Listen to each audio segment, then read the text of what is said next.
Hi friends, welcome back to Rani's kitchen. నేను మీ రాణి. Friends, ఈరోజు recipe పల్లి నువ్వుల కారప్పొడి అండి.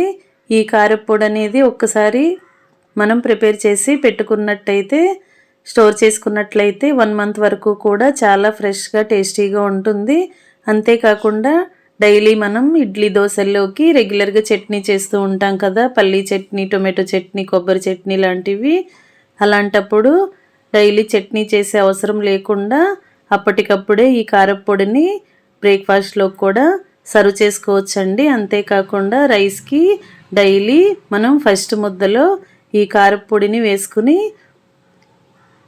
తిన్నామంటే టేస్ట్ చాలా చాలా బాగుండటమే కాకుండా రైస్ అంతా కూడా మనం కారప్పొడితోనే తినాలి అని అనుకుంటాం. కర్రీతో అస్సలు అవసరం ఉండదు, అంత టేస్టీగా ఉంటుంది.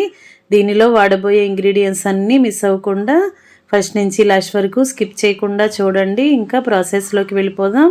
ముందుగా స్టవ్ ఆన్ చేసి ఫ్లేమ్ మొత్తం తగ్గించండి. లో ఫ్లేమ్లోనే ఈ ప్రాసెస్ అంతా చేసుకుందాం. కళాయి పెట్టుకోండి. 1 కప్పుకి నిండుగా పల్లీలు తీసుకుని కళాయిలో వేసుకోండి. వాటిని ఇలా దోరగా ఫ్రై చేయండి. పల్లీలు బాగా డ్రై రోస్ట్ అయిన తర్వాత ఇలా కలర్ అనేది కొంచెం చేంజ్ అవుతాయండి. మరీ మాడనివ్వకుండా లైట్గా ఫ్రై చేయండి. ఒకసారి మనం ఒక పప్పుని ప్రెస్ చేసి చూసినట్లయితే దాని పైపీలంతా ఈజీగా రిమూవ్ అయ్యింది కదా. ఇలా చేసుకున్నట్లయితే ఈ విధంగా ఫ్రై అయినప్పుడు వెంటనే వాటిని ఒక గిన్నెలోకి లేదా ఒక ప్లేట్లోకి, ఖాళీగా వెడల్పుగా ఉన్న ప్లేట్లోకి తీసుకోండి. అలా వెడల్పుగా ఉన్న ప్లేట్లో వేసుకుంటే చాలా త్వరగా చల్లారిపోతాయి. అలాగే అదే కళాయిలోకి 2 టేబుల్ స్పూన్లు పచ్చిశనగపప్పుని వేసుకోండి. దీనిని కూడా లైట్గా ఫ్రై చేసి అదే కళాయిలోకి 2 టేబుల్ స్పూన్లు మినపప్పుని కూడా వేసుకోండి. దీనిని కూడా ఒకసారి ఫ్రై చేసుకుని 2 టేబుల్ స్పూన్లు ధనియాలను వేసుకోండి.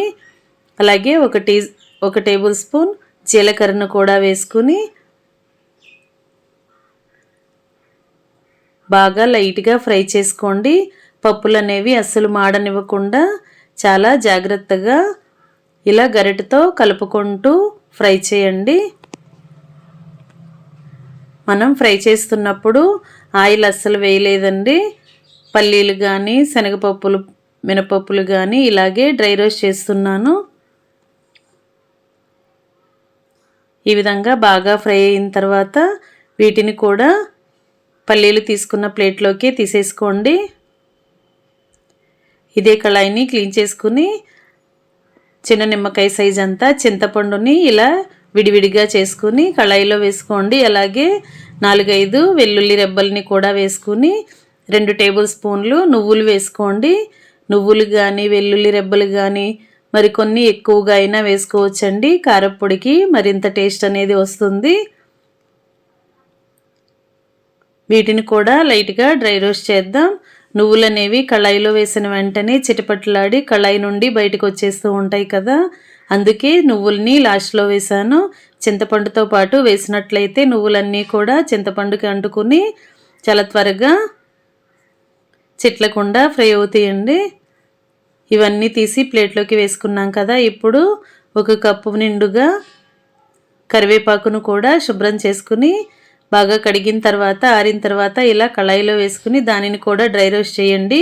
తేమ అనేది అంతా పోయి క్రిస్పీగా వచ్చేంత వరకు ఫ్రై చేసి వాటిని కూడా ఒక ప్లేట్లోకి తీసేసుకోండి. ఇదే కళాయిలోకి మీ ఘాటుకి తగ్గట్టుగా ఎండుమిర్చిని కూడా ఇలా వేసుకుని బాగా ఫ్రై చేయండి.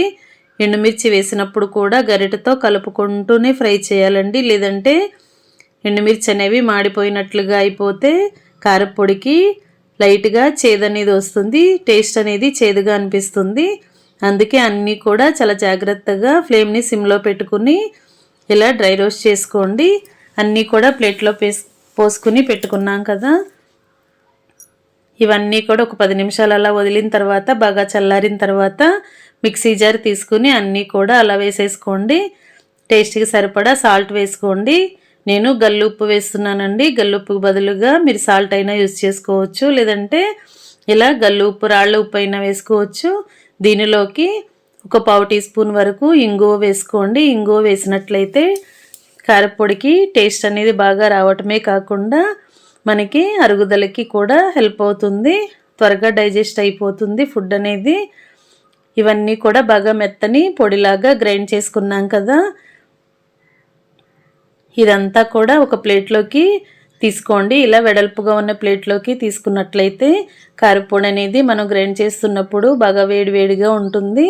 అదంతా కూడా కొంచెం సేపు బాగా చల్లారేంత వరకు ఇలా పెట్టుకుని చివరిగా ఒక టేబుల్ స్పూన్ వేరుశనగ నూనె కానీ నువ్వుల నూనె కానీ వేసుకుని గరిటె పక్కన పెట్టి మనం నువ్వుల నూనె అంతా కూడా కారపొడికి అంటుకునేలా వేళ్లతో బాగా ప్రెస్ చేస్తున్నట్లుగా కలిపినట్లయితే ఆయిల్ అంతా కూడా పొడికి బాగా అంటుకుంటుంది.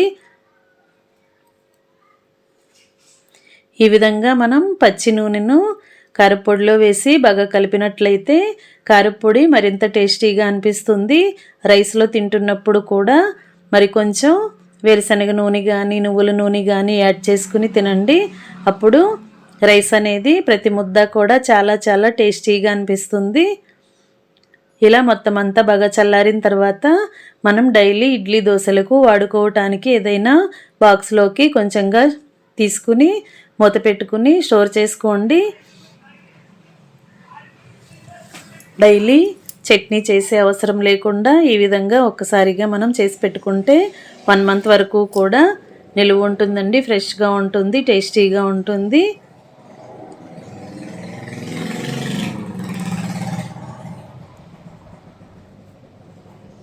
ఇలా మనం రెగ్యులర్గా వాడుకోవటానికి బాక్స్లోకి స్టోర్ చేసుకున్నాం కదా, ఎక్కువ రోజులు నిల్వ ఉంచుకోవటానికి ఇలా ఏదైనా గాజు బాటిల్లో తీసుకుని మూత పెట్టుకుని పక్కన పెట్టుకుంటే ఫ్రిడ్జ్లో పెట్టుకునే అవసరం లేకుండా కూడా ఇలా కూడా ఫ్రెష్గానే ఉంటుందండి. లేదంటే ఫ్రిడ్జ్లో అయినా పెట్టుకుని స్టోర్ చేసుకోవచ్చు.